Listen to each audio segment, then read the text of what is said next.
The Soviet Union wasn't anything like what Western movies show. You know those Cold War thrillers where every Russian lives in a grey concrete nightmare with KGB agents lurking behind every corner?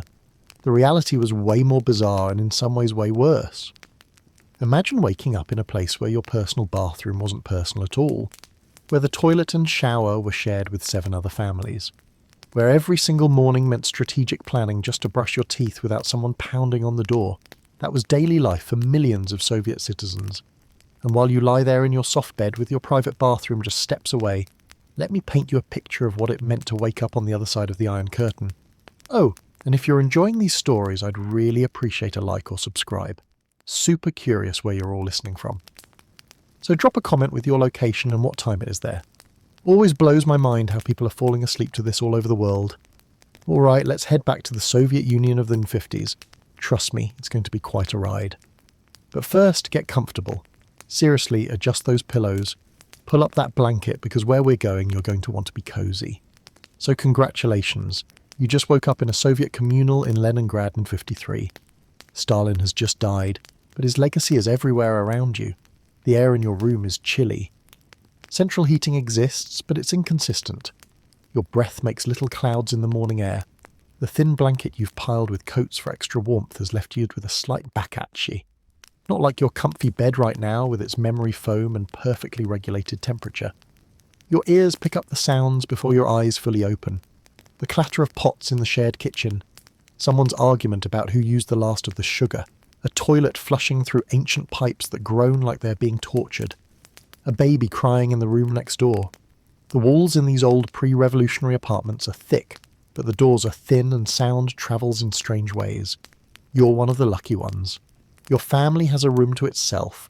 A single room, mind you, not an apartment that measures about a 50 square foot. This room is your entire living space. It's where you sleep, eat when you're not using the communal kitchen, entertain guests, and store everything you own. Privacy is a luxury that simply doesn't exist here. The concept would seem almost bourgeois. You swing your legs over the side of the narrow bed that doubles as a couch during the day. Your parents sleep on the fold-out bed on the opposite wall. The small table between will later be cleared for meals. Your clothing hangs on hooks along the wall. No closet, no dresser. Space is too precious to waste on such luxuries.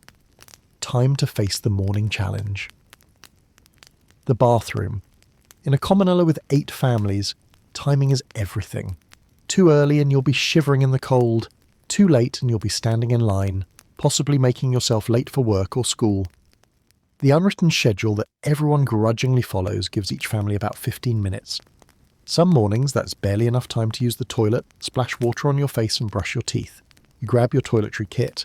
Everyone keeps their personal items separate. And your towel. Opening your door carefully to avoid the squeak that might wake the neighbour's baby. An angry neighbour is the last thing you need this early. You step into the long corridor that connects all the rooms. This hallway is dim, lit by a single yellow bulb. The parquet flooring, once elegant in pre-revolutionary times, when this was a single apartment for a wealthy family, is now worn down by decades of foot traffic. The wallpaper is peeling in places, revealing layers beneath like geological strata, each representing a different era of Soviet history. The bathroom door is closed. Bad sign. You stand in line behind Dmitry Petrovich, the factory foreman who lives in the room near the entrance. He nods at you, his face still puffy with sleep, his grey stubble catching the weak light. "Nikolva is in there," he mutters, referring to the elderly widow who seems to take the longest despite having the least hair to wash. Been 10 minutes already. You sigh and lean against the wall. This is normal. This is life, the daily negotiation of shared space that every Soviet citizen learns from childhood.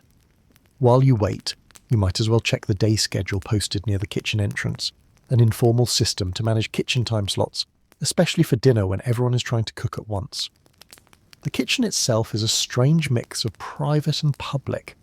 Each family has their own designated shelf in the single refrigerator, their own cabinet for dry goods, and often their own cooking burner. Single gas stove has been modified over the years to accommodate multiple pots simultaneously with 4 or 5 burners of varying reliability. Some families have even installed their own separate burners to avoid the inevitable conflicts over cooking times. Finally, the bathroom door opens. Steam billows out as Nikoliva emerges, her thin hair wrapped in a towel. She gives you a curt nod as she passes. Dmitry Petrovic gestures for you to go ahead. His need is less urgent than yours. A small kindness in a system where small kindnesses matter enormously. The bathroom is basic. A stained tub with a shower attachment. A toilet with a chain pull. A cracked sink. The hot water is actually hot this morning. A good omen for the day ahead. You rush through your routine, keeping one eye on your watch. 7 minutes 8, you need to leave enough time for others. Back in your family's room, your mother is already up. Heating water on the small electric burner that's technically not allowed, but that everyone has anyway. It's fat tea, the lifeblood of any Russian morning. The samovar, a family heirloom that somehow survived the revolution. The Civil War, the purges, and the Great Patriotic War, what Russians call World War II, sits ready to serve. Hurry, she says not unkindly. Your father has already gone to the breadline. This is part of the daily choreography as well. Your father rises before dawn 3 times a week to stand in line at the bakery. Fresh bread is one of the reliable pleasures of Soviet life, and the state keeps it affordable, but you have to be willing to wait for it. On his assigned days, your father brings back enough for your family and for the nights down the hall, and on alternate days, Mr. Netsov does the same. These unofficial arrangements, these systems of mutual aid are how people survive. Your mother hands you a cup of strong black tea and a bowl of kasher, buckwheat porridge, sweetened with a precious spoonful of sugar. You eat quickly, standing up to save time. The routine's so ingrained you barely notice it anymore. They're saying there might be oranges at the gastronome today, your mother says, referring to the state food shop 3 blocks away. I'll try to go during my lunch break. Oranges. The word itself feels exotic, a burst of colour in the monochrome winter. They appear rarely, these southern fruits making their way to Leningrad from Soviet Georgia, or sometimes even from abroad. Their scarcity makes them special. If your mother is lucky enough to get some, one will be saved for a special occasion, maybe even New Year's, still months away. You finish your tea, grab your coat from its hook, heavy wool, practical rather than fashionable, and prepare to face the day. Before leaving, you check yourself in the small mirror near the door. Your clothes are clean and presentable, if not exactly stylish. Style isn't a priority in the Soviet 1950s, especially not for ordinary workers. Functionality matters more than fashion.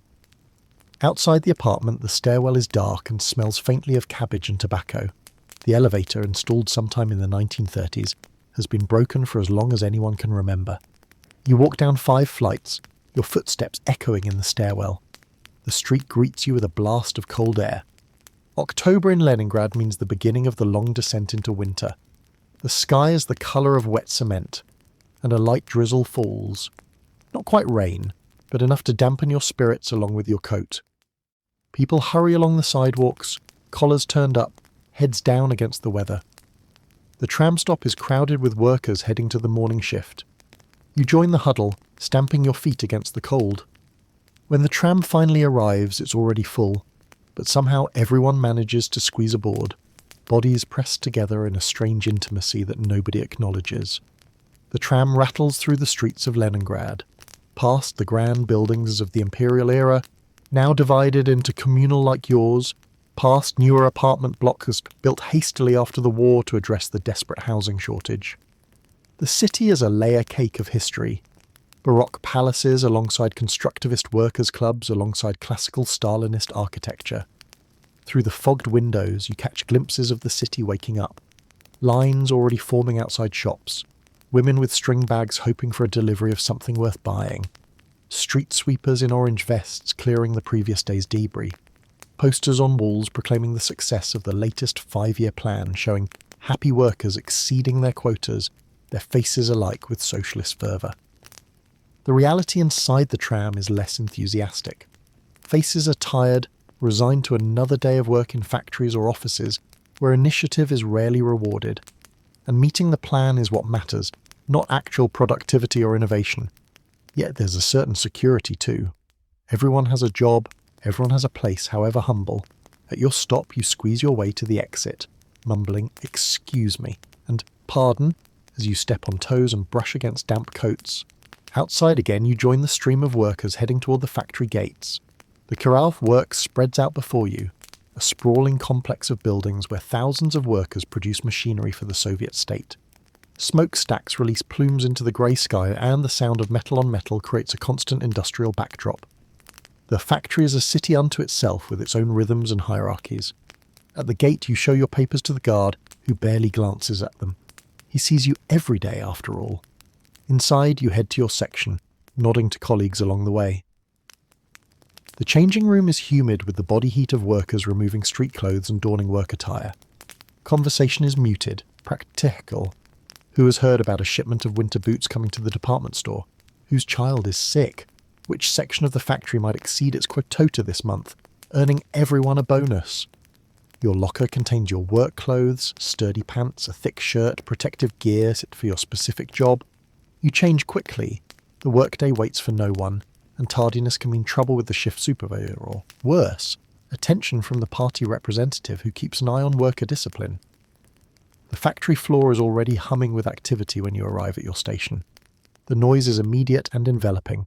Machines pounding, metal screeching against metal, the shouts of foremen making themselves heard above the den. The air is thick with the smell of oil and hot metal, and the sweat of hundreds of workers. Your job is precise and repetitive, operating a lathe that shapes metal components for tractors. These tractors will go to collective farms across the Soviet Union, part of the endless drive to mechanize agriculture and increase production. You take pride in your work despite the monotony. There's something satisfying about seeing the raw metal transformed into a useful part, about knowing your hands have created something that will help feed the country. The morning passes in the familiar rhythm of work. Your hands move almost without conscious thought, muscle memory taking over. Your mind wanders, as it often does, to dreams and plans. Maybe saving enough for a radio, maybe one day getting your own apartment through the factory housing list, though the wait is years long. Maybe seeing your name on the board of top workers, earning a little extra money and respect. Around you, the great machine of Soviet industry grinds on. Workers at their stations, each a cog in the vast apparatus of the state economy. Quotas to meet, plans to fulfill, the new Soviet man and woman building socialism through labour. But the reality is more complex than the propaganda posters suggest. You see how corners are cut when materials run short, how quality is sacrificed for quantity when the end of the month approaches and quotas loom, how the official numbers reported upward bear little resemblance to what's actually produced. You see too the small resistances, workers slowing down when supervisors aren't watching, saving their energy, the jokes whispered during breaks, subtle mockeries of the system everyone depends on but few fully believe in anymore. The informal networks that ensure you can get the parts you need when official channels fail. This is the double reality of Soviet life in the 1950s. The official story of socialist progress marching ever forward, and the lived experience of ordinary people navigating shortages, bureaucracy, and the thousand small frustrations of daily existence. Mid-morning, the factory horn sounds for the first break. 10 minutes to stretch, to grab a quick smoke for those who do, to exchange a few words with colleagues. The factory cafeteria is open, serving weak tea and basic snacks. Some workers bring their own food from home, a sandwich perhaps, or leftover kasha from breakfast. You step outside for a moment, grateful for the fresh air despite the drizzle. The factory yard is grey concrete, but beyond the walls you can see the city, and beyond that glimpses of the Baltic Sea. Even through the industrial haze, there's a certain beauty to Leningrad. The city built by Peter the Great as Russia's window to the west. The city that survived 900 days of Nazi siege during the war. The horn sounds again. Break over. Back to the machines. Back to the quotas. Back to building the socialist future. One tract apart at a time. The day stretches ahead. Predictable in its demands, yet full of the small human dramas that unfold in any workplace. And as you return to your station, adjusting your protective goggles and checking your tools, you're part of something larger than yourself. A vast experiment in creating a different kind of society. For better or worse, the Soviet system has its deep flaws, its repressions and shortages, its contradictions between ideology and reality, but it also provides a basic security, a sense of belonging that many find comforting in an uncertain world. The lathe spins up again, metal shavings curling away from the blade. Another component takes shape under your practiced hands. Another small piece of the Soviet economy slides into place. The morning shift continues, each hour marked by the factory clock that everyone watches with the same intensity. Time moves differently here. stretching out during the long hours of work, then suddenly accelerating as the end of the shift approaches. There's a rhythm to factory life, as predictable as the seasons, yet never quite the same. From day to day you work somewhat steadily, your mind half on the task and half elsewhere, on the evening ahead, on the letter you received yesterday from a cousin in Moscow, on the rumour that the factory might exceed its monthly quotota, meaning bonus pay for everyone. Small hopes and concerns, the texture of ordinary life. Around you, the great industrial symphony plays on the sounds of machinery, of human voices calling instructions or warnings, of metal and wood and the basic materials of production. This is the sound of socialism being built, or so the slogans say. The reality, as always, is more complicated, but for now the work continues, carrying you through the morning toward whatever the rest of the day might bring. The factory horn blares, signalling the change of shift. It's now 1962, and the Soviet Union has evolved since Stalin's death. Khrushchev's thaw has brought subtle changes to everyday life. The fear that once permeated everything has lessened, though it hasn't disappeared entirely. People speak a little more freely, though they still watch what they say and where they say it. You've moved up in the world after years of faithful service at the Kurayov Works. You've been promoted to section supervisor at a newer factory in Moscow. The capital city pulses with energy that Leningrad, for all its beauty, couldn't match. Moscow is the heart of Soviet power, where decisions that affect millions are made behind the Kremlin walls. More importantly, you now have your own apartment. Not a room in a kommunala, but an actual one-bedroom apartment in one of the new Khrushchevka buildings sprouting across Moscow.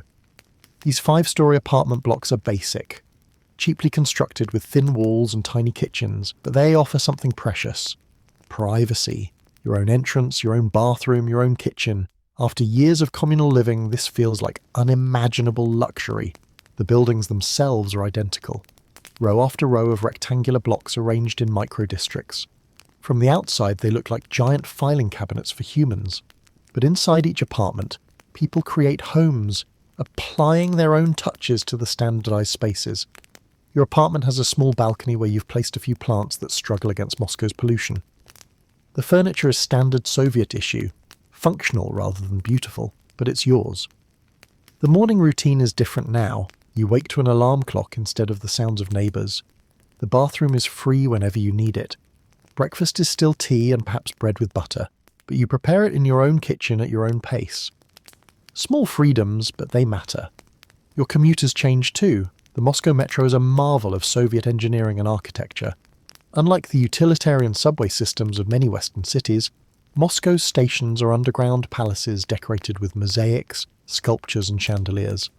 Propaganda, yes, but beautiful propaganda designed to elevate the daily experience of the ordinary worker, to suggest that the Soviet system values them enough to make even transit beautiful.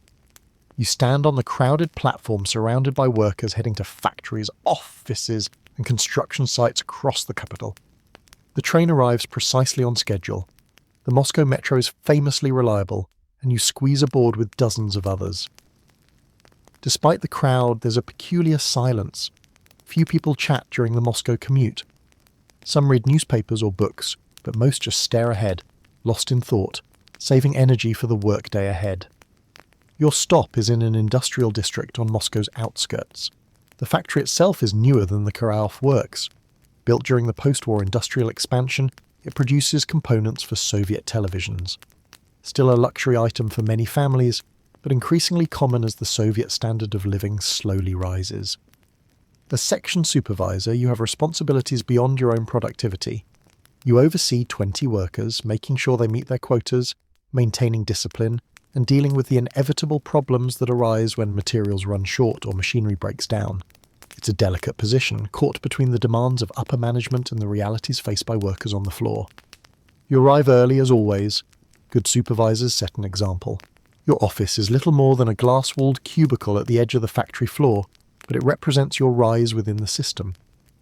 On the desk sits a photo of your family, a telephone that connects to other departments, and stacks of paperwork, the endless documentation that oils the gears of the Soviet bureaucracy. The morning meeting with other supervisors is the first order of business. The factory director, Comrade Vulov, presides.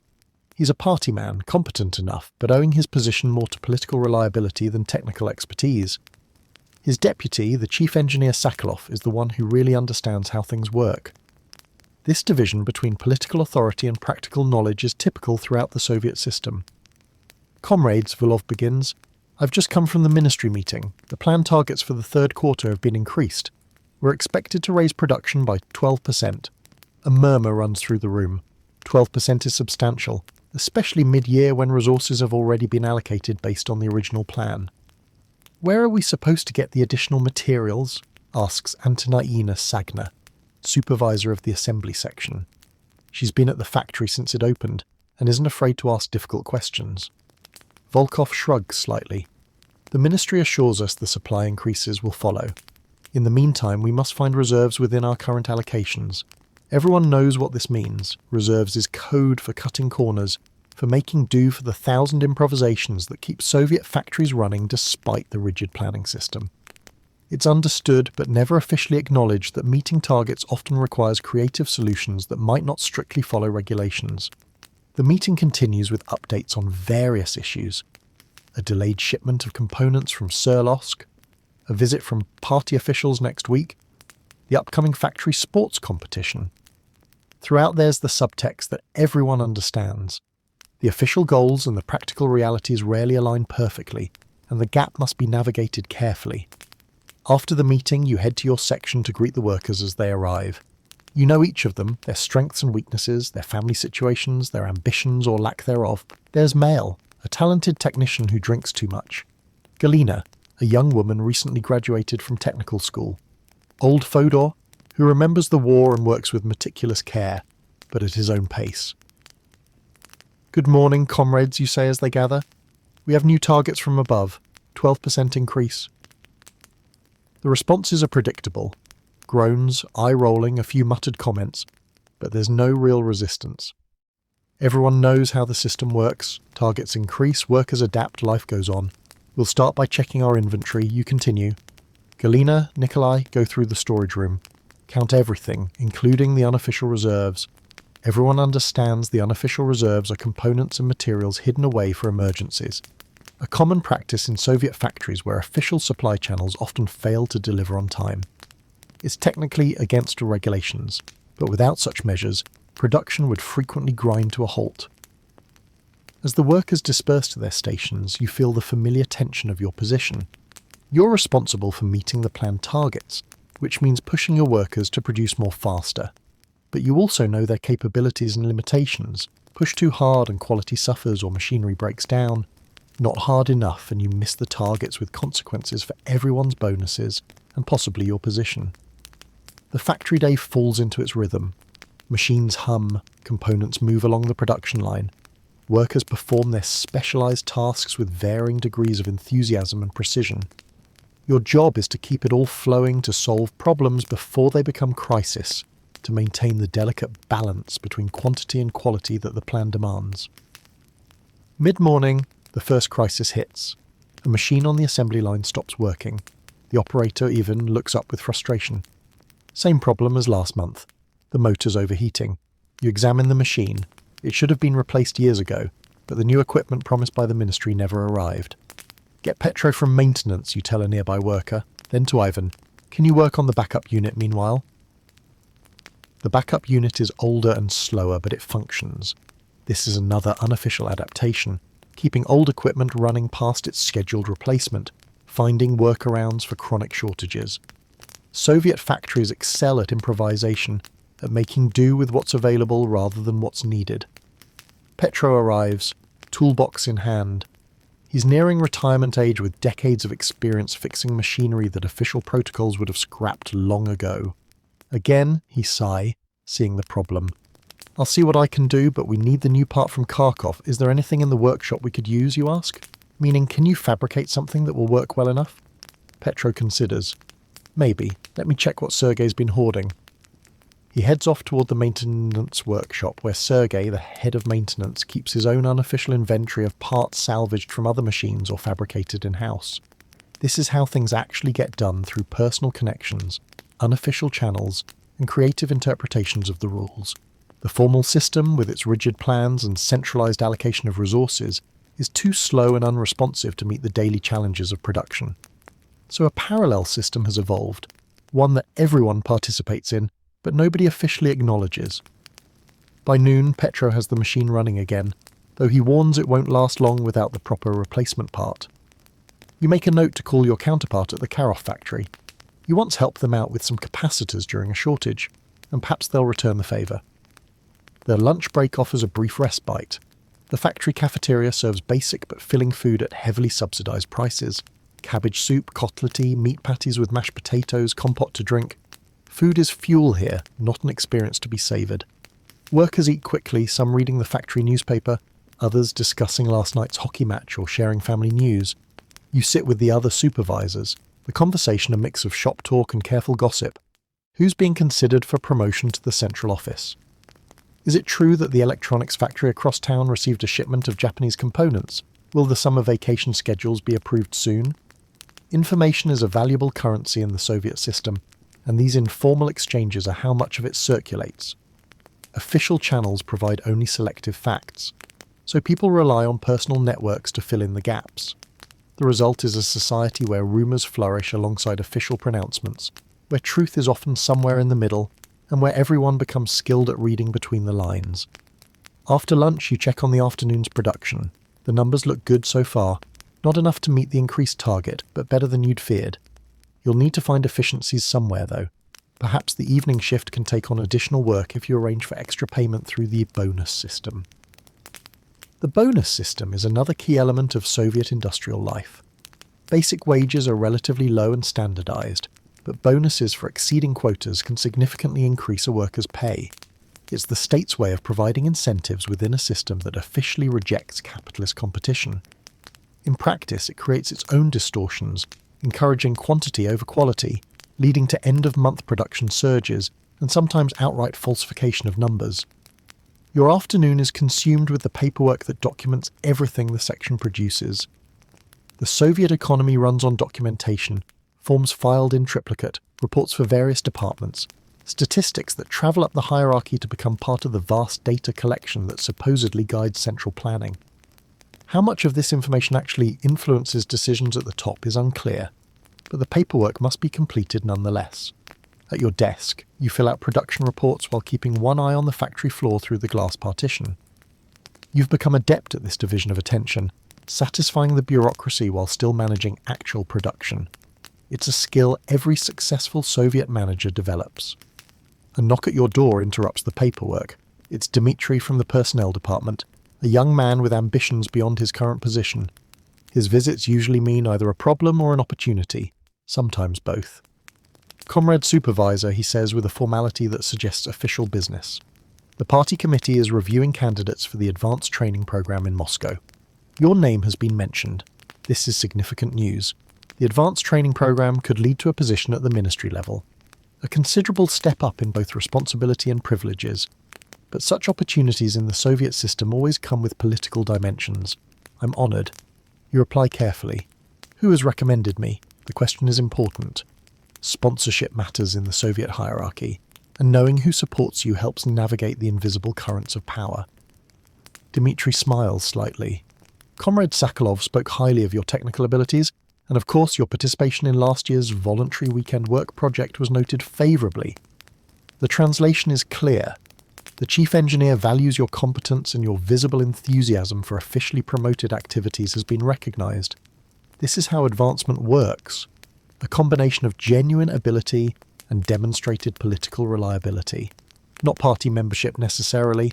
Many managers aren't party members, but at least a willingness to participate in the rituals that affirm loyalty to the system. The committee would like to see more involvement in the Facto's political education sessions. Dmitri adds perhaps you could lead one next month. The topic is technical innovation in service to socialist construction, and there's the implicit bargain. Show more political engagement and the path to advancement opens wider. It's not crude coercion. You could decline without immediate consequences, but the incentives are clear. I'd be happy to prepare something, you say, knowing that an evening or two of research and writing is a small price for potential career advancement. After Dmitri leaves, you return to the production floor for the final hours of the shift. The afternoon energy is different, a combination of fatigue and the push to complete the day's quotas. Workers move with practiced efficiency. their bodies knowing the routines even as their minds might wander to evening plans or personal concerns. You make your rounds, checking quality, offering encouragement or correction as needed, maintaining the human connections that keep things running smoothly. A word of praise here, a suggestion there, a quiet warning to a worker whose attention is slipping. These micro-interactions are as important as the formal procedures in maintaining productivity. As the end of the shift approaches, there's the usual acceleration of activity. Nobody wants to leave tasks unfinished for the evening shift, partly from professional pride, and partly because incomplete work reflects badly on the section's performance metrics. The last hour sees a flurry of completions, quality checks, and handovers. Finally, the horn sounds, signalling the end of the day shift. Workers quickly clean their stations, a point of Soviet industrial discipline, before heading to the changing rooms. The evening shift workers are already arriving, creating a brief overlap where information is exchanged, issues highlighted, continuity maintained. Your day isn't quite over. There's a final meeting with the other supervisors to review the day's production and address any issues before tomorrow. But as you walk toward the administration building, you feel the subtle shift from work self to private self beginning. Soon you'll leave the factory gates, and despite the system's attempts to blur the boundaries between work and personal life, you'll step into a different role as neighbour, family member, friend, individual. This separation isn't complete in Soviet society where one's work identity carries significant weight in all aspects of life. But there is still a distinction, a space where private thoughts and relationships exist apart from official roles. It's in this space, apartments, kitchens, circles of trusted friends, that much of what makes life meaningful takes place. Regardless of the system's attempts to collectivize all experience, the evening stretches ahead with its own possibilities and constraints. Perhaps a stop at a shop if a rumour of available goods proves true, an hour in line if necessary. Maybe a visit to a friend's apartment for tea and conversation, or a quiet evening at home with a book or the radio. Small pleasures within the framework of a system that promises collective achievement but delivers mostly collective limitations. As you enter the meeting room, you carry this awareness with you of the gap between official narratives and lived experience, between socialist promises and daily compromises, between the ideal Soviet citizen portrayed in posters and the real people navigating a complex system with a mixture of conformity, resistance, and simple perseverance. It's within this gap that the true story of Soviet life unfolds. Day after ordinary day, the morning sun filters through white curtains in a Moscow apartment. It's in '68 now, and the world is changing.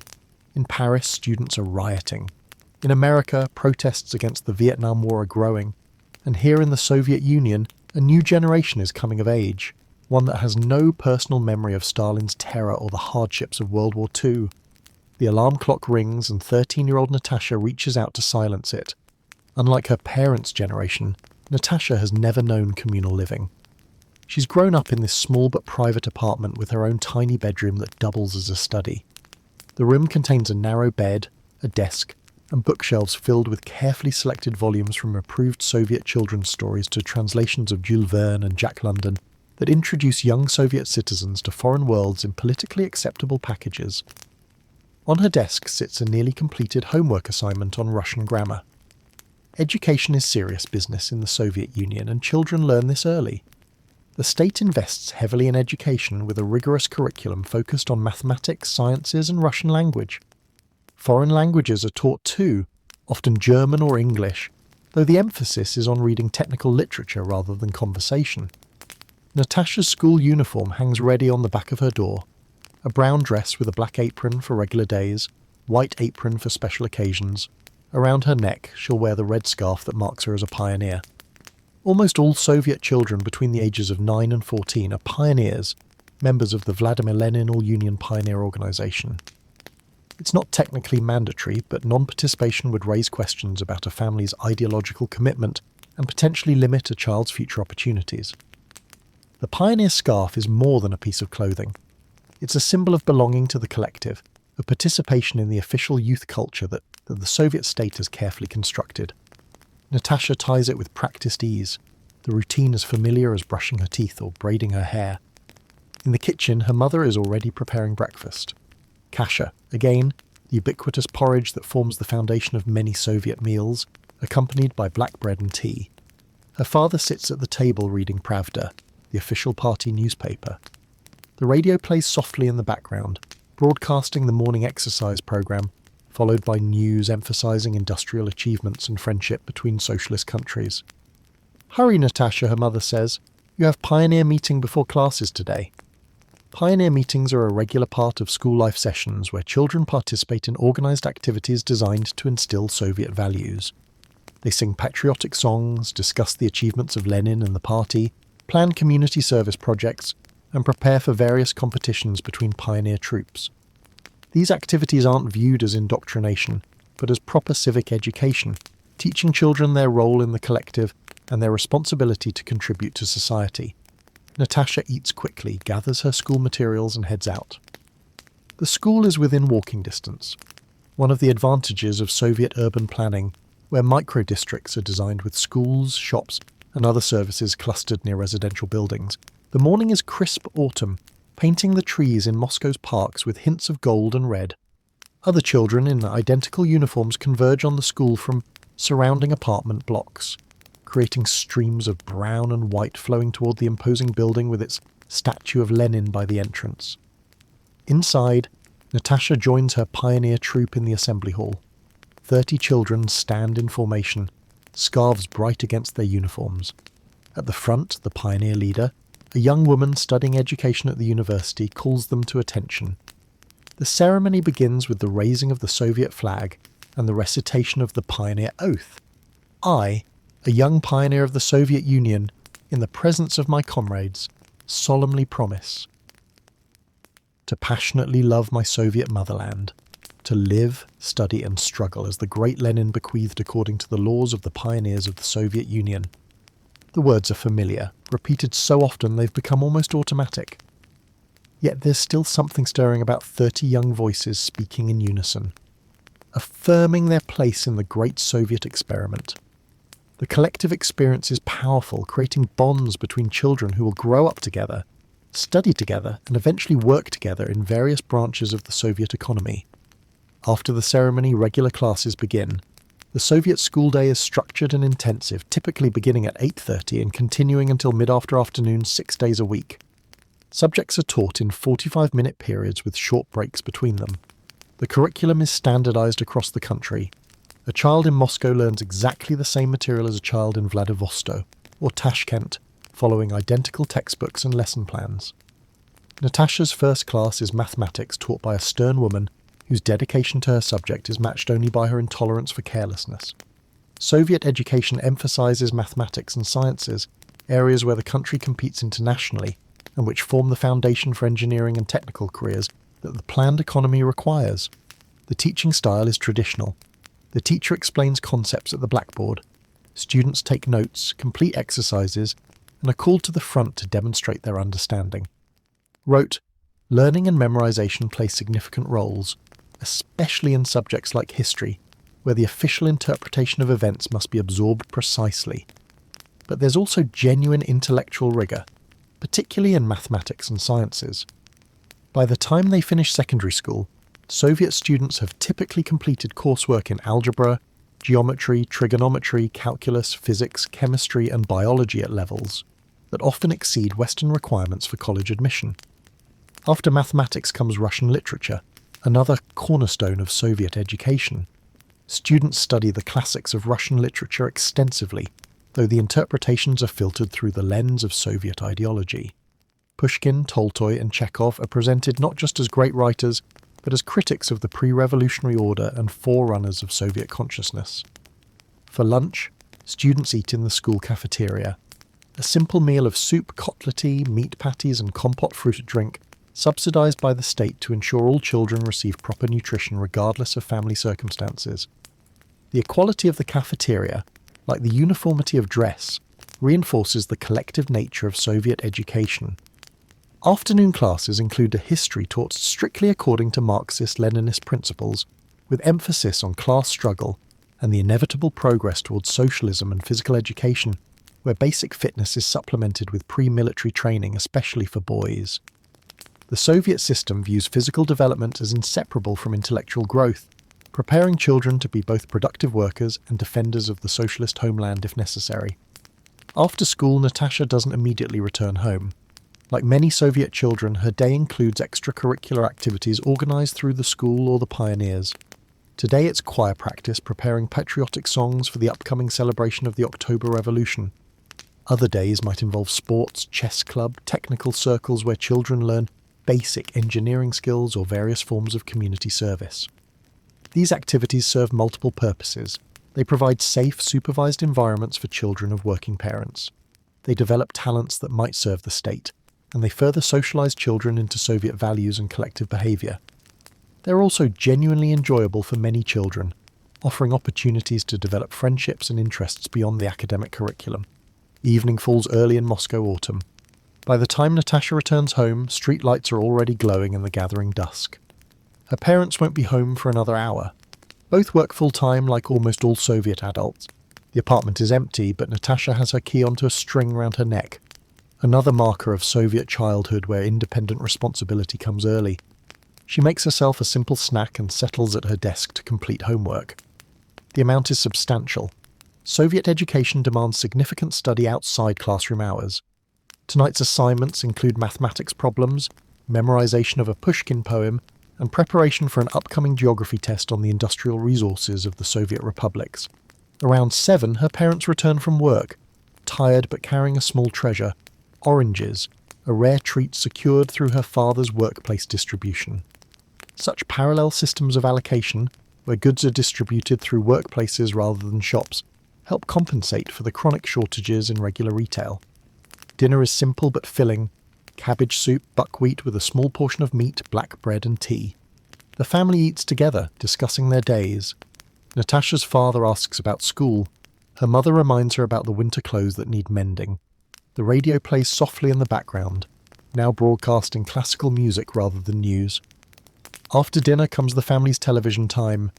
The television set in the corner of the living room is relatively new, a source of pride and the centre of evening entertainment. Programming is limited to a few state-controlled channels broadcasting a mixture of news, educational programs, classical music performances, approved films, and occasional light entertainment. Tonight features a documentary about Soviet achievements in space, the cosmonaut program being one of the genuine sources of national pride that crosses ideological lines. The images of Yuri Gagarin and other space heroes promote the narrative of Soviet scientific prowess and the superiority of the socialist system in developing human potential. As bedtime approaches, Natasha prepares for the next day, laying out her uniform, checking her schedule, organising her school materials.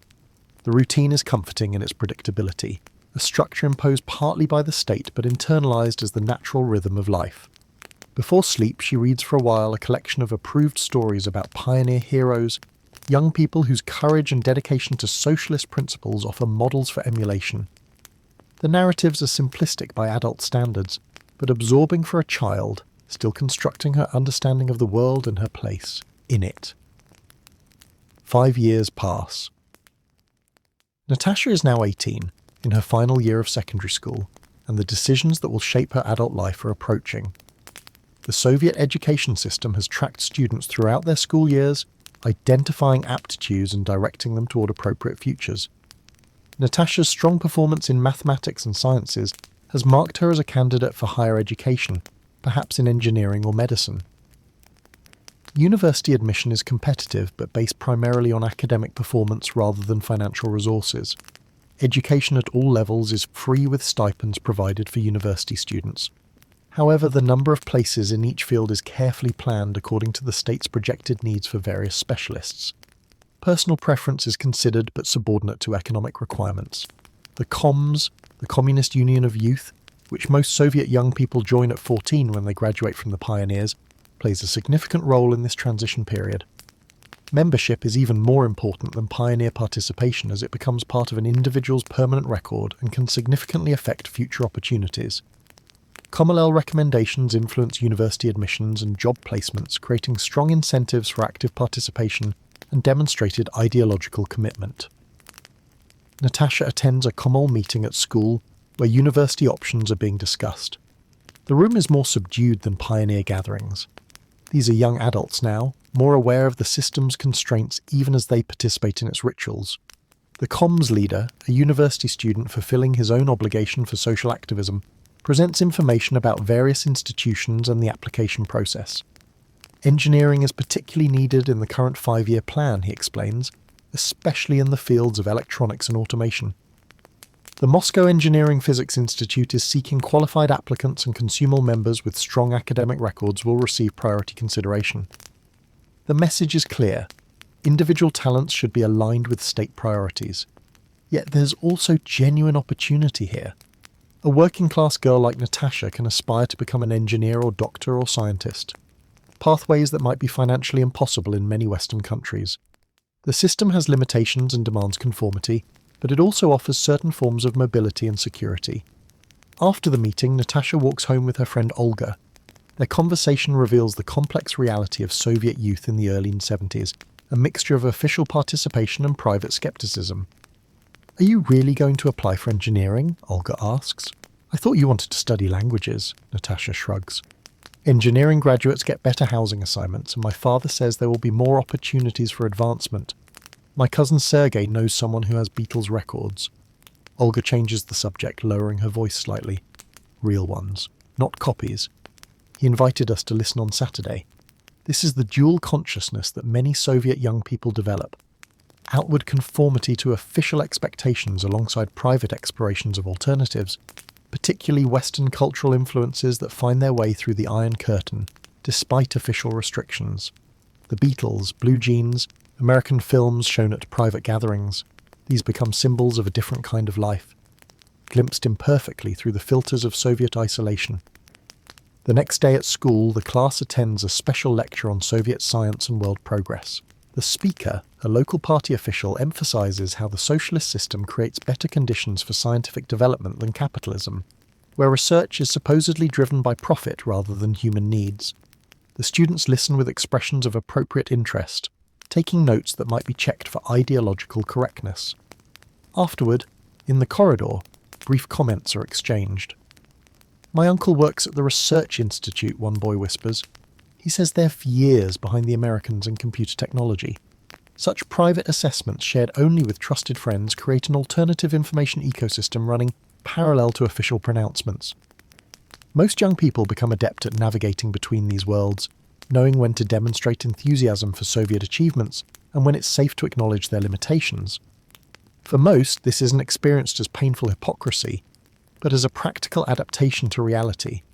They genuinely value certain aspects of Soviet life, the security, the community, the ideals of equality and collective welfare, while recognizing the system's failures to fully deliver on its promises. Few envision overthrowing the system. They simply create spaces within it where private truths can exist alongside public performances. In the school library, Natasha researches university options. The books are well-written but comprehensive, covering various institutions and fields of study. The librarian, an older woman who has worked at the school for decades, offers guidance based on her knowledge of generations of students who have passed through. The Polytechnic has an excellent program in electrical engineering. She suggests several of our graduates have done well there, and the dormitories are newer than at some other institutions. Such practical considerations, the quality of housing, the reputation of professors, the availability of stipends shape educational choices as much as academic interests.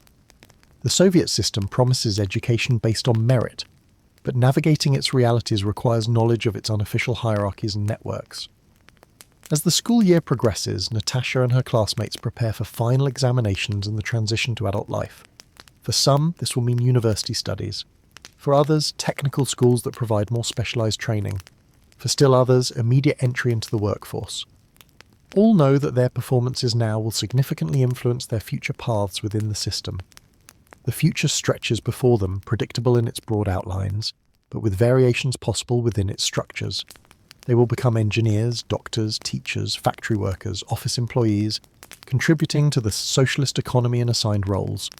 They will receive apartments eventually, though often after years on waiting lists. They will marry, have children, vacation at state-run resorts on the Black Sea if they're fortunate. Few imagine the system itself might not endure. The Soviet Union in the early 70s appears stable despite its inefficiencies and constraints. The experiences that have shaped these young people, the pioneer ceremonies, the comms meetings, The standardized education with its emphasis on collective achievement have prepared them for integration into the existing order, not for its transformation. Yet change is already working beneath the surface. The generation coming of age has subtly different expectations than their parents, shaped by relative material security rather than revolutionary fervour or wartime sacrifice. They take certain benefits for granted while being more aware of the system's limitations, especially in comparison to glimpsed Western alternatives.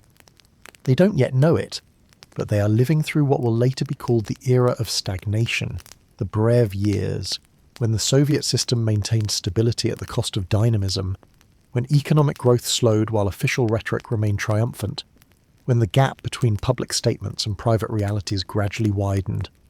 For now, though, they focus on immediate horizons. Examinations to prepare for university applications to complete consumer responsibilities to fulfill. The system has shaped them, but they are beginning to shape their own responses to it, finding spaces for individual meaning within collective frameworks. They are both products of Soviet education and something more complex. Young people with dreams and doubts, conformity and curiosity, moving toward an adulthood whose contours are still forming in the changing light of history. The record player spins quietly in the corner of a Moscow apartment. It's 1975 now, and the needle drops on a vinyl disc marked with Melodia, the state record label. The music that emerges is officially approved Soviet estrada, popular music with orchestral accompaniment and clear vocals, singing of love, nature, and occasionally patriotic themes. Natasha, now 25, sits in an armchair listening. After graduating from the Moscow Engineering Physics Institute, she works as an engineer at a research facility in the capital. The small apartment is her own, allocated through her workplace after a 2-year wait, a relatively short time by Soviet standards. The furnishings are the standard Soviet issue that everybody recognizes. The same wall unit, the same sofa, the same lamps available in state stores across the country. But there are personal touches too. Books fill the shelves, classics of Russian literature, technical volumes related to her field, and a few treasured foreign works in translation that circulate among friends.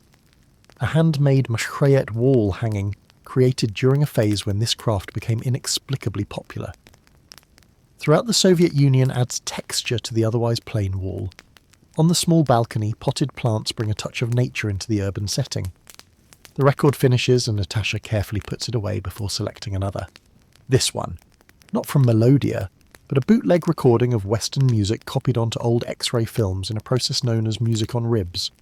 The sound quality is poor, but the Beatles songs are recognisable. This small act of cultural rebellion isn't particularly dangerous. In the mid-1970s, the harshest repression of the Stalin era is long past, but it still exists in a grey area, neither fully approved nor actively prosecuted. This is the complex reality of Soviet leisure in the Brev era. A mixture of state-provided entertainment, personal creativity within approved channels, and quiet exploration of alternatives that push against official boundaries without directly challenging them. The telephone rings, interrupting the music. It's Olga, Natasha's friend since school days, now a doctor at a Moscow clinic. "Are you still coming to the film tonight?" she asks. They're showing the white sun of the desert at the Cosmos. Soviet cinema offers one of the more sophisticated forms of entertainment available to ordinary citizens. While heavily censored and required to operate within ideological constraints, talented directors and actors still manage to create works of genuine artistic merit. Some, like The White Sun of the Desert, become beloved classics, watched repeatedly by audiences who know the dialogue by heart. The film, an Eastern, the Soviet equivalent of a Western set in Central Asia during the Civil War, blends adventure, comedy, and patriotic themes in a package that's both entertaining and ideologically acceptable. Released in 1970, it's already become a cultural touchstone, with cosmonauts traditionally watching it before space launches for good luck. "Of course," Natasha replies. "Shall we meet at the metro at 6? We can try the new cafe afterward if the line isn't too long." The emergence of cafes represents a small but significant expansion of leisure options in Soviet cities during this period. While not comparable to Western establishments in variety or atmosphere, they offer spaces for socializing outside the home or workplace, serving simple foods and non-alcoholic beverages in settings designed to be modestly attractive. The metro journey to the cinema passes through stations that remain one of the genuine marvels of Soviet public works. Palatial underground spaces decorated with mosaics, sculptures and chandeliers kept meticulously clean. The contrast with the often shabby above-ground reality is striking, but unremarked upon by riders who have grown accustomed to this daily juxtaposition. The Cosmos cinema, built in the distinctive Soviet modernist style of the 1960s, draws a substantial crowd. Despite this being a weekday evening, Soviet ticket prices are kept deliberately low. Culture is considered a public good that should be accessible to all, not a commercial product. Inside, before the film newsreels play, a standard feature of Soviet cinema showings. These present carefully selected current events emphasizing industrial achievements, fraternal relations with socialist countries, and the contrast between peaceful Soviet life and the supposed chaos and exploitation of the capitalist world.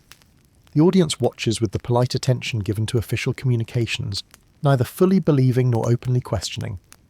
The film itself draws more genuine engagement, laughter at the comedic moments, quiet appreciation of the beautiful desert landscapes, enjoyment of performances by actors who have become familiar presences in Soviet cultural life. The shared experience creates a temporary community among the audience, a collective participation in cultural life that remains one of the strengths of the Soviet system, despite its many constraints. Afterward, Natasha and Olga walk to the cafe, continuing a conversation about the film that shifts easily between aesthetic appreciation and mild critique, the latter kept within safe boundaries by unspoken mutual agreement. Even in the relative relaxation of the Brev era, certain topics remain sensitive and Soviet citizens develop an intuitive sense of where the lines are drawn. The cafe is moderately crowded but not full. They find a table and order coffee and pastries. The quality is mediocre by international standards, but this isn't the point. The setting provides a space for conversation, for connection, for a small pleasure in the rhythm of work and domestic responsibilities. Their discussion moves from the film to mutual friends, workplace situations, and eventually to Olga's upcoming vacation on the Black Sea coast. This is another standard feature of Soviet life. The annual vacation at subsidized resorts known as sanatoria, provided through workplaces or trade unions. These vacations combine rest, medical treatments, and structured activities in a package that reflects the Soviet approach to leisure as something that should be both enjoyable and improving. I've been assigned to Sochi this year, Olga explains. 2 weeks in August. The clinic director said it was a reward for exceeding our preventative care targets. Such allocations, putki or vacation vouchers, are distributed through workplaces based on a combination of merit, need, and sometimes connections. The better resorts are highly sought after, particularly those on the Black Sea coast with its relatively warm climate and beaches. Precious commodity in a country where much of the territory experiences harsh winters. You're fortunate, Natasha replies. I'm still waiting to hear about my application. Last year, I ended up at a sanatorium outside Moscow because all the southern spots were taken. This is the reality of Soviet consumer experience. A system of allocation rather than purchasing power, where access to goods and services depends on position, connections, and sometimes simple luck. Money matters less than in capitalist economies, but other forms of capital, social connections, workplace status, party membership become crucial currencies. As they leave the cafe, the evening sky is still light. Summer in Moscow brings long days that stretch toward midnight. They walk for a while through the city centre, past the grand buildings that house government ministries and cultural institutions, through squares designed for public gatherings and demonstrations. My brother got tickets for the Vysotsky concert next month, Olga mentions, lowering her voice slightly despite the relative openness of the topic. He stood in line for 6 hours. Vladimir Vysotsky occupies a unique position in Soviet cultural life of the 1970s. Immensely popular for his raspy-voiced performances of songs that push against official constraints without crossing into outright dissident. His concerts are always sold out, his records nearly impossible to find through official channels, but widely circulated through unofficial recordings. This parallel culture, neither fully approved nor completely forbidden, creates spaces where Soviet citizens can experience alternatives to official narratives without directly challenging the system. The authorities tolerate these grey areas as safety valves. Recognizing that complete suppression might create more dangerous pressures, the weekend brings different leisure patterns. Saturday is still a workday in the Soviet Union of 1975, though there's discussion of it eventually moving to a 5-day week. Sunday, however, offers free time for activities beyond the regular routine. For many Soviet families, Sunday centers on domestic tasks, shopping for the week ahead, cleaning, repairs and food preparation. Consumer services are limited, and the DIY approach is a necessity rather than a lifestyle choice. Soviet apartments are constantly being maintained, improved and adapted by their occupants who develop impressive skills in working around shortages of materials and tools, but Sunday also offers opportunities for recreation. In summer, many urban dwellers head to nearby forests or riversides for picnics, swimming and mushroom gathering activities that cost nothing and provide connection with nature. Public parks offer cultural programs, concerts and simple amusements. Sports facilities, basic but functional, provide opportunities for physical activity considered essential to well-rounded socialist development. Winter recreation adapts to the harsh climate. Ice skating in city parks, cross-country skiing in surrounding forests, or simply walking through snow-covered landscapes bundled against the cold. Indoor activities increase. Chess tournaments, amateur theatrical performances, lectures at workers' clubs or cultural centres. This Sunday, Natasha visits her parents in their apartment across the city. The family gathering is a cornerstone of Soviet leisure, maintaining connections that provide both emotional support and practical assistance in navigating the system's challenges. Conversations around the kitchen table often last for hours, ranging from personal matters to carefully expressed political observations, all within the private sphere where greater honesty is possible. Her mother has prepared a special meal using ingredients secured through various channels, some from regular shops, others from the farmers' market where collective farm workers can sell surplus produce at higher prices, and a few treasured items from the workplace distribution that supplements the regular retail system. "Look what your father's colleague brought back from East Germany," her mother says, proudly displaying a package of coffee, a luxury item in the Soviet context, where instant coffee is the norm, and even that is often in short supply. The meal unfolds at a leisurely pace, accompanied by conversation that moves between family news, workplace stories and discussion of a television program that everyone watched the previous evening. Soviet television offers limited channels and programming, but certain shows become national events watched by huge portions of the population and providing shared cultural references. "Did you see 17 Moments of Spring?" her father asks, referring to a popular spy drama set during World War II. The whole design bureau stopped work to talk about the latest episode. These shared cultural experiences create connections across Soviet society, bridging differences in education, location, and occupation. Despite the system's many divisions and hierarchies, there remains a common cultural language that most citizens understand and participate in. After the meal, they listen to a radio program featuring classical music, another area where Soviet cultural provision excels. The state's emphasis on high culture means that classical music, ballet and theatre receive substantial support with performances accessible to ordinary citizens through subsidised tickets and regular broadcasts. Evening brings a return to Natasha's apartment and preparation for the work week ahead. The Soviet routine is predictable. 6 days of work followed by a single day of rest with limited variation throughout the year, except for official holidays. These holidays provide important punctuation in the Soviet calendar, combining ideological commemoration with genuine celebration. Revolution Day, November the 7th and May Day, May 1st, feature official parades followed by family gatherings. New Year's Eve, the major non-ideological celebration includes decorated trees, secular versions of Christmas trees, special foods, and the exchange of gifts brought by Grandfather Frost rather than Santa Claus. Such celebrations blend state ceremony with personal warmth, official narratives with private meanings. Another example of how Soviet citizens create spaces for authentic connection within ideological frameworks. The working week begins again on Monday, with its familiar rhythms of metro journeys, workplace interactions, and evening returns to private spaces. For Natasha, like many Soviet professionals, work provides not just income, but identity and social connections. Her research facility, like most Soviet workplaces, functions as more than just a site of production or research. It's also a social institution that organises various aspects of employees' lives, from housing allocation to vacation vouchers, from political education to cultural activities. The workplace trade union arranges theatre outings, sporting events, and holiday celebrations. This integration of work and social life reflects the Soviet attempt to create all-encompassing collectives that provide for citizens' needs while maintaining ideological alignment. The result is a system where private life never fully separates from public roles, where workplace relationships carry significant weight in overall social networks. One evening after work, Natasha attends a lecture at the House of Scientists, one of many specialised cultural centres that cater to particular professional groups. The topic is cybernetics, a field that has had a complex relationship with Soviet ideology, but is now cautiously embraced as necessary for economic development. The audience consists mainly of specialists in related fields, creating an environment where technical discussions can occur with relatively limited ideological framing. Such professional gatherings offer spaces for more open exchange of ideas, though still within boundaries that participants understand intuitively.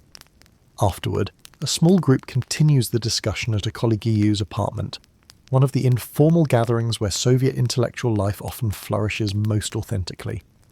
In private spaces with trusted associates, conversations can explore implications and questions that might be problematic in public settings. These kitchen table discussions, whether among family members, friends, or colleagues, represent a vital layer of Soviet social experience. Behind closed doors, people speak more freely, share unsanctioned materials, and develop perspectives that may diverge from official positions without constituting active opposition. For most Soviet citizens, this dual consciousness doesn't feel like hypocrisy, but like a practical adaptation to reality, accepting the system's constraints while creating spaces for authentic connection and meaning within them. Few actively oppose the regime. Most simply navigate its contours, finding niches where personal fulfillment remains possible. The week continues with its mixture of work obligations and modest leisure opportunities. One evening brings a visit to the Tryakov Gallery, where Russian and Soviet art is displayed in a setting that emphasizes cultural continuity and national achievement. Another evening is spent at home with a book borrowed from a friend, a translation of a foreign novel that isn't officially banned, but isn't widely available either. Weekend plans develop, perhaps a visit to the countryside if the weather holds, or a gathering at a friend's apartment to listen to music and talk. These small pleasures, these moments of connection and aesthetic enjoyment provide texture and meaning within the larger structures of Soviet life. This is leisure in the Soviet Union of the mid-1970s, limited by material constraints and ideological boundaries, yet still offering spaces for enjoyment, creativity, and human connection.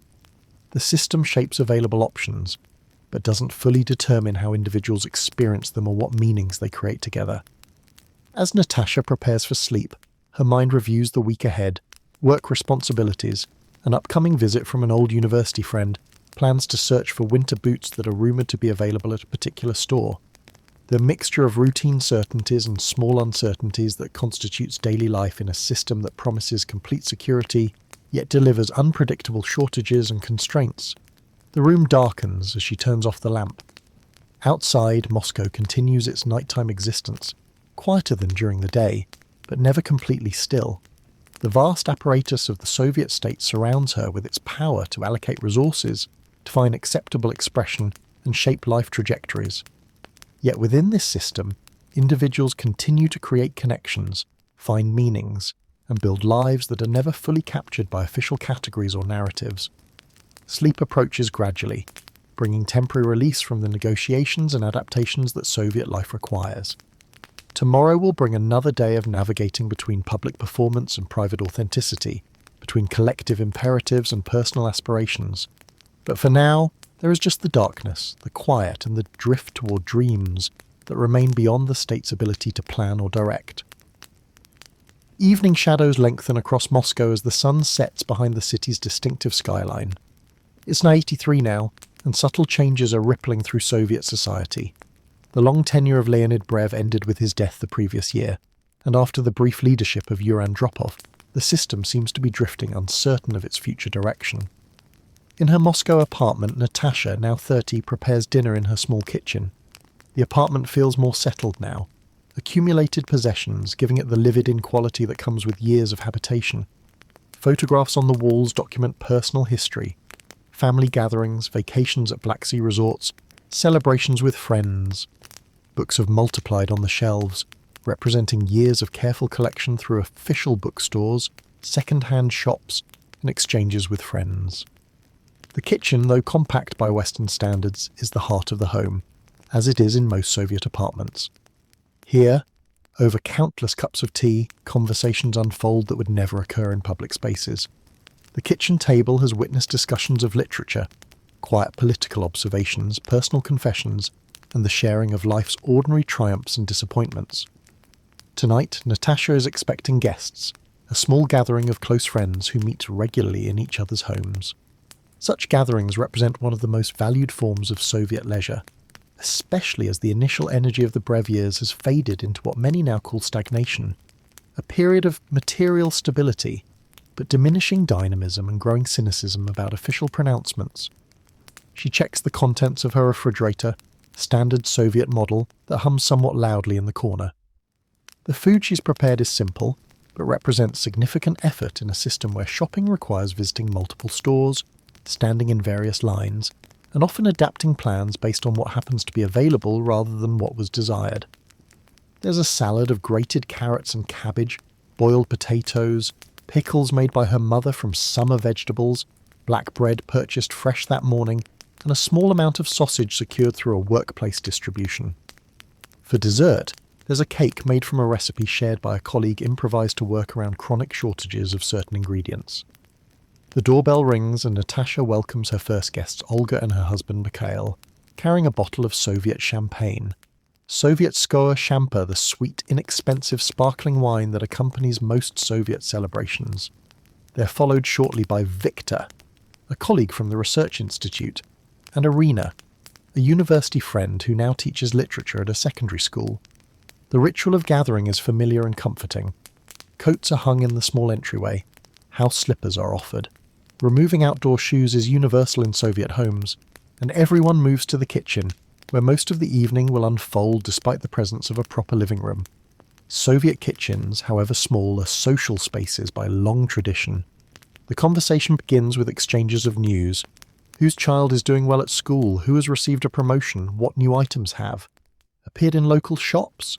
This gradually transitions to discussions of books recently read, films seen, music heard on the radio, or through unofficial recordings. Soviet cultural life remains rich despite limitations, with intense appreciation for works that manage to convey meaningful human experiences within ideological constraints. "Have you read Trifonov's latest?" asks Irina, referring to a Soviet author whose nuanced portrayals of urban life push against simplistic socialist realism without crossing into open dissident. "Not yet," Natasha replies. "Is it available at the Lenin Library?" "There's a waiting list," Irina says, "but I can lend you my copy when I finish it." Such sharing of books, both officially published works that are simply hard to find due to limited print runs and unofficially circulated materials from abroad, or by unpublished Soviet authors, creates networks of readership that supplement the official distribution system. As the evening progresses, the conversation deepens, touching on subjects that would be approached more cautiously in public settings, not outright political opposition.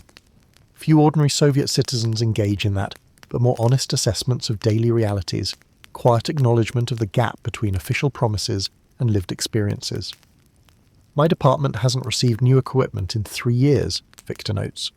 "We're supposed to be developing cutting-edge technology with machines from the 60s. Others nod in recognition. The Soviet economy's growing difficulties are evident in workplaces across the country, though official media continues to report fulfilled plans and advancing socialism. This disconnect between rhetoric and reality has become a defining feature of late Soviet life, creating a society where most people participate in official rituals while maintaining private reservations. The television plays softly in the background. The evening news program VMIA, with its predictable format of leadership activities, industrial achievements, and critical reports on Western societies, nobody pays much attention.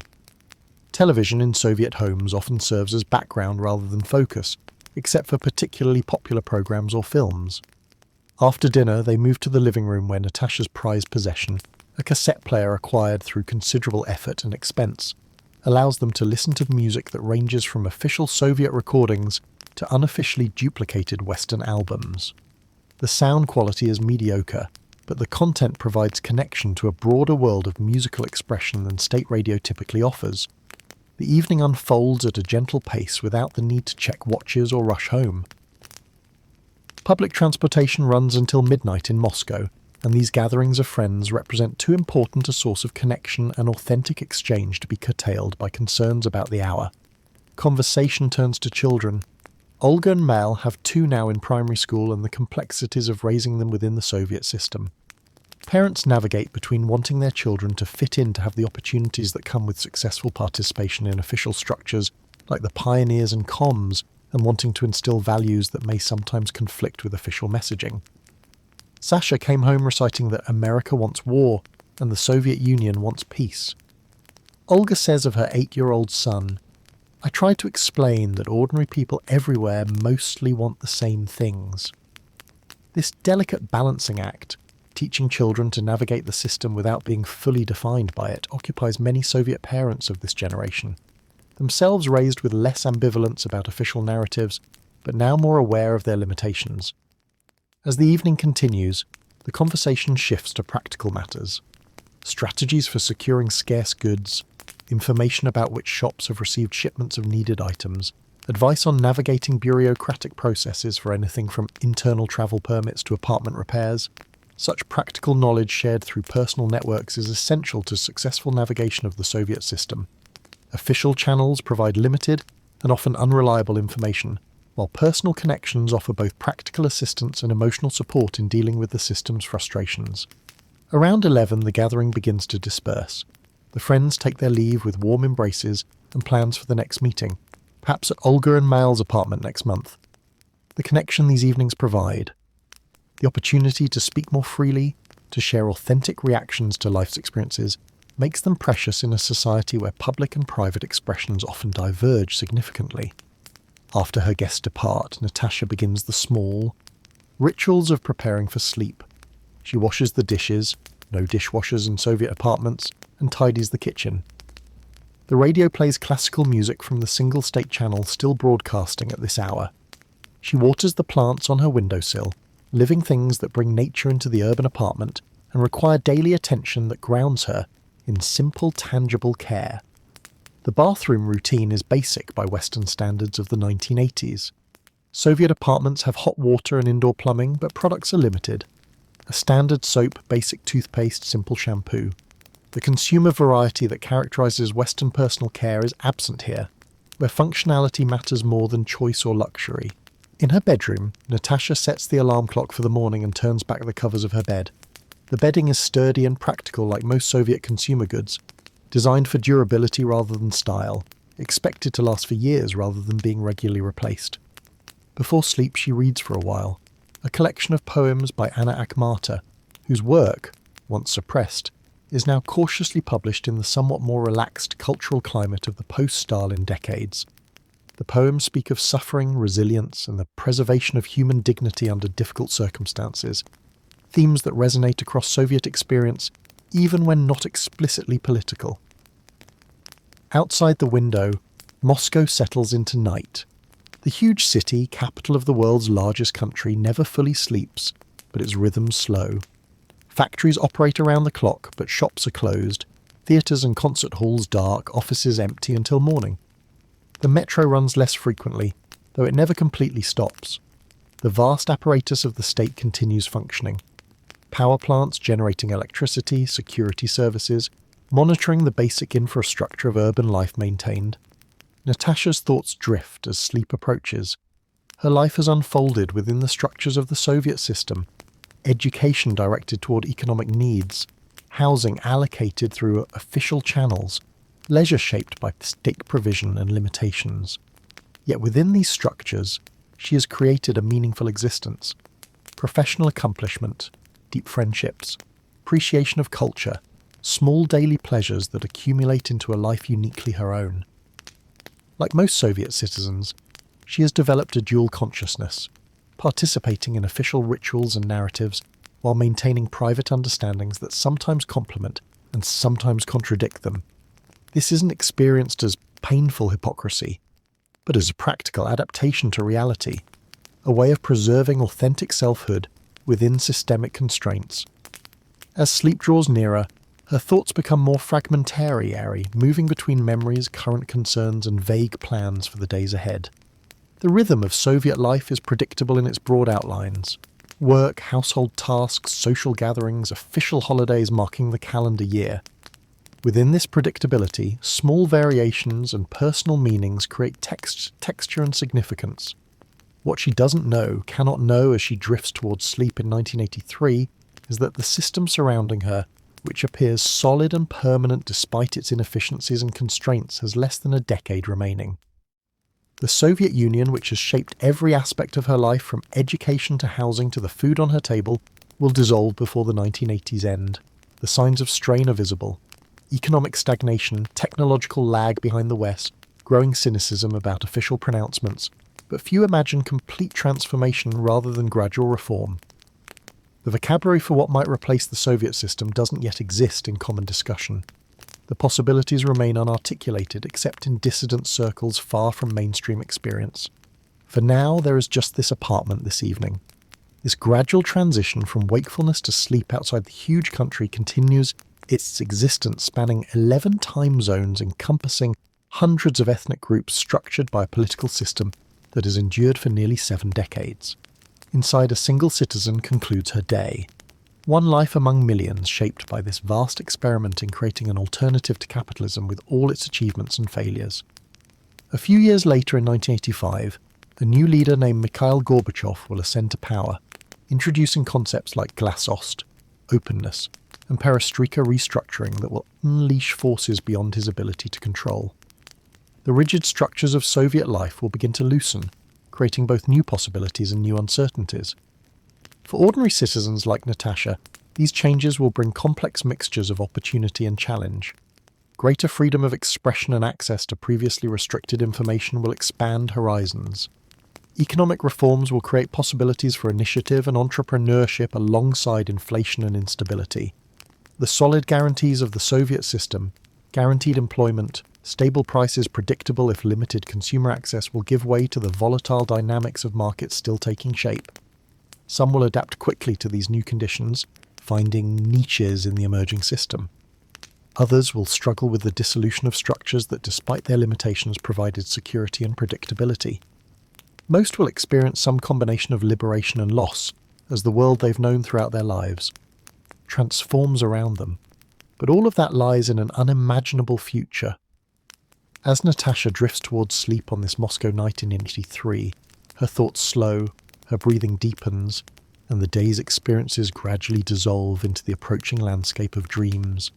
The small sounds of the apartment, the refrigerator's hum, the occasional creak of the building settling, the distant murmur of a neighbour's radio create a familiar acoustic backdrop to the transition from wakefulness to sleep. These ordinary sounds, these modest comforts of home exist within a system that encompasses everything from nuclear arsenals to space exploration, from industrial production to ideological pronouncements.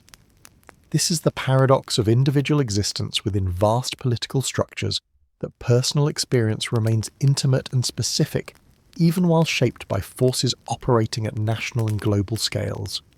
Natasha's sleep, like her waking life, unfolds within contexts. She didn't choose, but has learned to navigate, finding spaces for authentic being within circumstances partly given and partly created. Outside her window, stars are visible through breaks in the cloud cover. The same stars seen from Washington or London or Beijing, indifferent to the ideological divisions of Earth. Inside, a citizen of the Soviet Union completes her day like millions of others across the country, each with unique dreams and concerns, each with personal joys and sorrows that transcend political categories, even while influenced by them. As consciousness fades, the boundaries between historical context and individual experience blur. There is just this moment, this gradual release of waking awareness, this drift toward the renewal that sleep provides. The complexities of Soviet life, its achievements and failures, its security and constraints, its collective narratives and private truths recede temporarily as sleep approaches. In this transition between wakefulness and dreams, between public participation and private renewal, Natasha's experience touches something universal. Beyond systems and ideologies, beyond the specific structures of Soviet life or its alternatives, there remains the basic human cycle of activity and rest, engagement and withdrawal, the social world and the intimate space of sleep. And as her breathing deepens and her thoughts scatter like leaves in a gentle wind, she crosses the border between historical specificity and the shared human experience of surrender to sleep. The Soviet citizen becomes simply a sleeping person joined in this most basic of experiences with humans everywhere, regardless of the systems they inhabit or the ideologies they embrace or reject. The night deepens. Moscow sleeps, not everyone at once, but in overlapping cycles of rest and wakefulness that maintain the city's essential functions while allowing its citizens necessary renewal. Tomorrow will bring another day of navigation through the structures and possibilities of late Soviet life. But for now, there is just the darkness, the quiet, and the universal human journey into sleep. And with that, close your eyes and drift off to sleep.